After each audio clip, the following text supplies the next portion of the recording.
Yung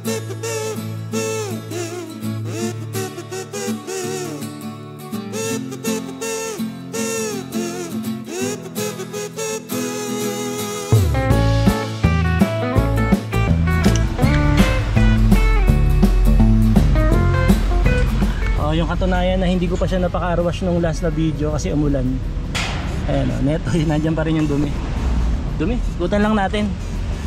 Syempre dahil maghapon na or magdamag na wala itong cover, tingnan natin baka may, ayun, may nakita na ako agad. Grabe yung mga gagamba, no? Oh, magdamag lang yan, no? Diba pinarada ko kahapon ng hapon, tapos ang bilis nakagawa agad sila ng sapot. Ayan, oh. Spider-Man. Ayos yun ah. Kung pwede lang na hindi ko tanggalin yun, hindi ko tatanggalin. Dun lang siya, kaso syempre kailangan natin tanggalin. Ikutan lang natin si Netoy. Looking good naman. Ayun lang, tumatama lang yung mga dahon sa ibabaw. Ang hindi pa rin ako sure ay kung may mga bumabagsak-bagsak sa bubong na magkukos ng mga dents at dimple. Kaya as soon as possible kailangan natin malagyan ng roof rack para protection doon sa mga nalalaglag-laglag. Hindi ko pa rin siya nababalutan hanggang ngayon dahil hindi ko pa rin nga siya napapaka-carwash. Pero may gagawin tayo ngayong araw dito kay Netoy.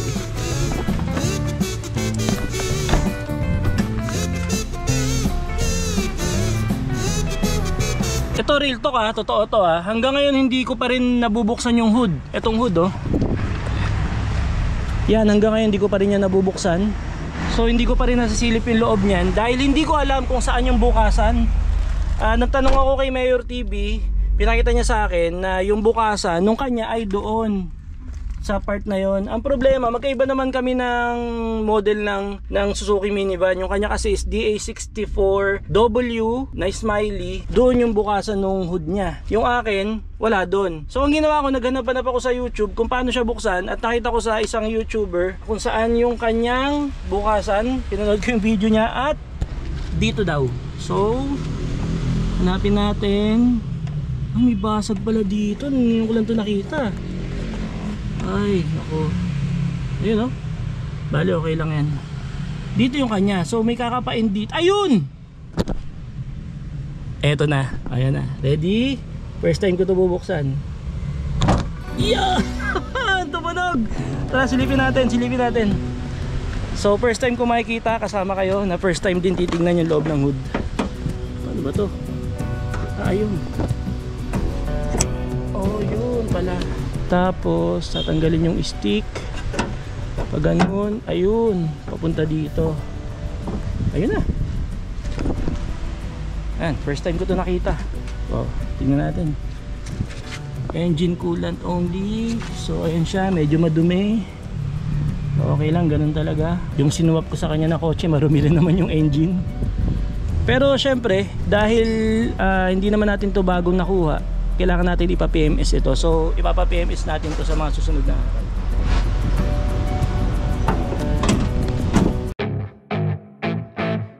Yan, nakita ko na yung hood for the first time. Sabay-sabay natin nakita.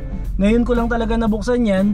Pero ang magiging pinaka-highlight talaga ng Netoy minivan story ngayong araw ay yung matagal ko na dapat ginawa. Kaya lang hindi ko pa nagagawa dahil hindi pa dumadating yung order ko. Pero dahil dumating na yung order ko ngayong araw, gagawin na natin.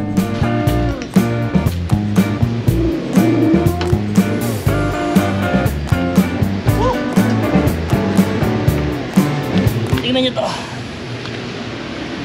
So mission natin ngayong araw ay tapusin na ang dilubyo na to. Hindi ko kasi siya malinis dahil wala akong paglalagyan ng mga gamit na to. Kaya umorder na ako sa Lazada at dumating na yung order ko. Ito yung binili ko.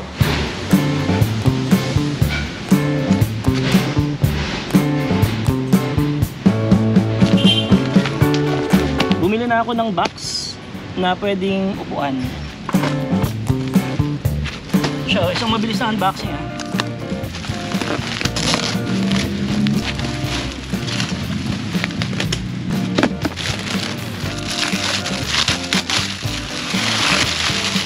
Ganda ng texture, parang sofa. Misis ko ang pumili nito. Basta binigay ko lang sa kanya yung tamang sukat, tapos siya ang umorder. Ayan na, naka-fold. Bubuksan lang natin ng ganyan. So ganyan yan siya. Tapos ilalagay natin tong sapin papunta dito. Diyan natin ilalagay yung mga gamit, yung mga camping chair. Tapos ang takip ay pag ganun.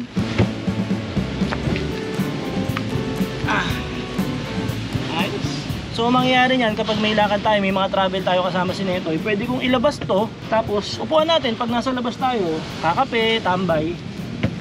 Ganda. Kaya lang bago ko to maipasok doon sa loob, kailangan ibaba ko muna lahat ito. Lalagay ko yan sa loob.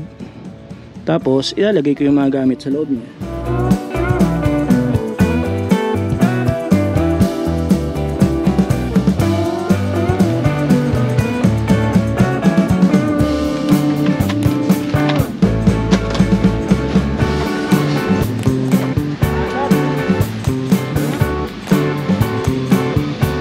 Tapos itong upuan na to, yan.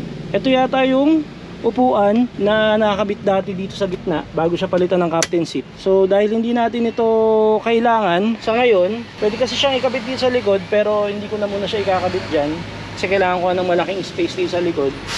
So ito, hindi ko alam.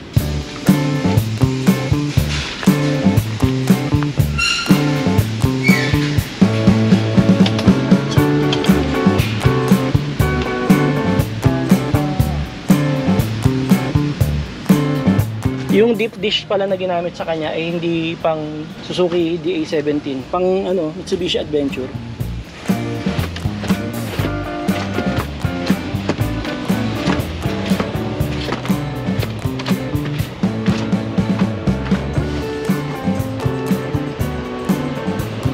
Kasama na to dito sa minivan, iniwan na ni Sir.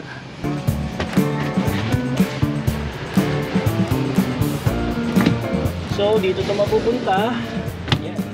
So ayan, meron tayong storage box dito na pwede rin upuan, dual purpose kapag merong isa pang sasakay dito sa likod or hanggang dalawa. Isa dito, pwede sila magtabi. Ah, di ba? Eh no, ito maganda sa van na to, ang taas nung bubong. Kaya kahit mataas yung upuan na to, mataas naman yung bubong, hindi na uuntog. Oh, pwede sa mandal. Okay. Solve. Ngayon, ang kailangan kong pag-isipan ay kung gagamitin ko ba yung stock na upuan sa gitna or itong captain seat na nilagay ni Sir, yung pinagkuhanan natin. Kaya niya raw kasi nilagay itong captain seat na to, ayan, ay para sa purpose na to. Kaya niya raw nilagay itong captain seat na to ay pwede siyang isagad pa ganon, tapos sagad ng higa. Ay, pwede pala talaga. So kung gagamitin mo sa camping itong sasakyan, hindi ko na kailangan maglatag dyan. Ito daw, nakahiga ako, latag na latag.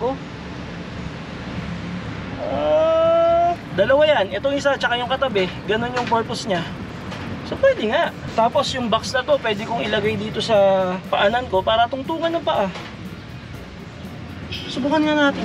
So kung matutulog ako dito kapag camping, ilalagay ko lang itong box dito dahil kasyang-kasya siya. Patungan ng paa. Oh, di ba? Tingnan nyo. Oh, komportable Diretso pwede na matulog. 1 hour later. Habang nagbablog ako kanina, yung napapanood nyo kanina, di ba nalinis ko na tong likod. Hiniga ko yung upuan, tong captain seat sa gitna, tapos nilagay ko dito yung box. Tapos nilagay ko electric fan, andyan yung power station natin, ayan. Katulog ako. Pwede siya. So kapag may mga camping ako or may mga lakad kaming medyo malayo na kailangan magpahinga, matulog, may matutulugan na ako. Nakakatuwa, may matutulugan na kami. Ay, tara tuloy.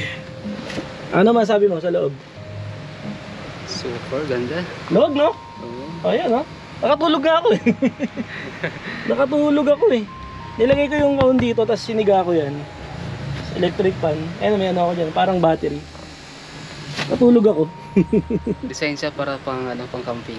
Ayan, so pag nagbablog ako dito sa pinagpaparkingan ko ni Netoy, makikita nyo madalas si Arcas, siya yung nagbabantay niyan. Siya pa yung nagbabantay kay Nicky Mirage. 4 years, no? Oh, 4 years. 4 years yung sakyan dito, binantayan. Siya yun yung madalas makakita dito. Tatanungin ko kung ano yung mga nangyari sa sakyan kapag wala ako. Ayos ba bro, camping na, no? Pwede na. Pwede na, di ba? Oo. Hindi na magtagay-tay ulit. Oo, pwede na magtagaytay nang hindi magche-check-in sa hotel, no? So, ayan, nalinis ko na yung likod. Kaso nandun pa yung mga gamit, oh. Nilabas ko yung mga gamit eh. Oo, nilabas ko yung mga gamit para, matuloy-tuloy na yung paglilinis. Kaya lang, problema ko, saan ko ilalagay yung mga gamit na yun? Kailangan mo siya ng isang box na pwede mo paglagyan. Ito nga, ito. Yun na yun. Ito yung isang box. Pag kinulang pa siya, kuha pa ako isa. Kaya lang kasi, ang naisip ko, kapag dalawa na to, sisikip pa sa likod. Or pwede naman pagpatungin. Na may laman pareho, tapos pagpatungin lang sila sa likod. So palagay ko, ubra naman dalawa. Siya nagagamit mo siya. Ha? Nagagamit mo siya. Nagagamit, oo. Ayun o, patungan ng paa kapag matutulog. Diba? Oo. Diba? Ganda eh. Oo. Yan, so ganyan siya. Camping na. So ayan, may pinag-uusapan kami ni Arcas eh. Pag wala ako, anong gagawin mo? Ako muna yung magiging bantay at maging owner. Para sumobra naman yata, bantay lang yung usapan natin. Mukhang gusto mo nang manihuhin ha. Baka pag iniwan ko yung susi dito, duplicate eh. Hindi, inalagaan niya, iningatan niya si Nicky Mirage ng 4 na taon dito. Since 2020 dito nakalagay. At that time kasi pag natanggal yung mga cover, binabalik ko siya kasi pagka wala naman di balik kabukan. Hindi ko alam yun. Oh, ganun kalupit si Arcas, ganun niyang kabait. Kaya pala minsan nagtataka ako na parang naiba ng konti yung pwesto nung nung cover. Tinatali ko yun. Wow, nakaka-touch naman. Kasi malakas ang hangin dito sa pwesto na to. So kapag hinahangin, minsan natatanggal yung cover. Kaya pala nagtataka ko, parang hindi ko naman tinali yung sa gulong pero nakatali. Si Arcas pala yun, oh. So pag may cover na rin si Netoy, Automatic na yun. automatic. Balik ulit. Yun na. Salamat bro, salamat. So si Arcas ang magbabantay kay Netoy kapag wala ako. Hindi, lahat ng nagbabantay dito mababait. Thank you bro, thank you. Nababaliw na ako sa minivan na to. Napakaganda eh. Lahat ng mga hinahanap ko dati sa kotse, nandito. Ayan ang laki ng space pa dito. Yung mga panglinis ko, yung mga car polish. Basta lahat ng mga dapat nakatago, nakukunin mo lang kapag kailangan mo. May paglalagyan na ako. Ayan ang luwag ng space pa dito. Dito yan sa pintuan sa gilid. Nakakatuwa naman to. So ayan. Ito lahat ng basura na nakuha ko dito sa loob ni Netoy. Galing kay Nicky pa yung mga yan. At pinaka last na gagawin natin ngayon, yung hindi ko nagawa last time dahil umulan. Palinis na natin to si Netoy. Pakarwash ko na para mailagay ko na yung cover na binili natin sa Lazada.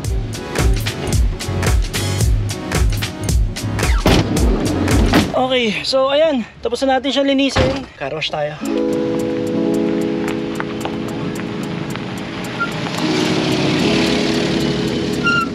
Buti may malapit lang na carwash dito. Halos katabi lang nitong pinagpaparadahan ko kay Netoy. Doon na lang natin siya dadalhin. Ay si Arcas. Ayun. Bait talaga to eh, oh. Oh.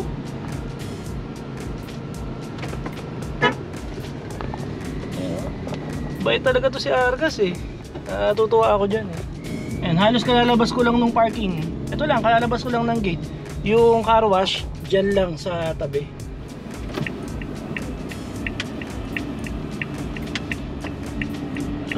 First car wash ni Netoy. Ay, mukhang mahaba pila.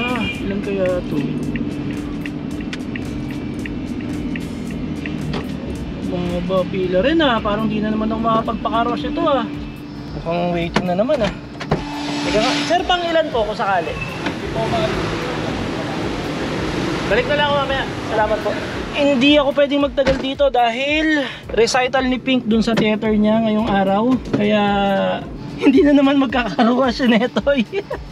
Hindi matuloy-tuloy itong carwash na to. Ano na? So wala, no choice ako kundi umuwi na. Akala ko tumitining yung makina ni ano, ni Netoy. Hindi ko ba ba't ganun yung tunog?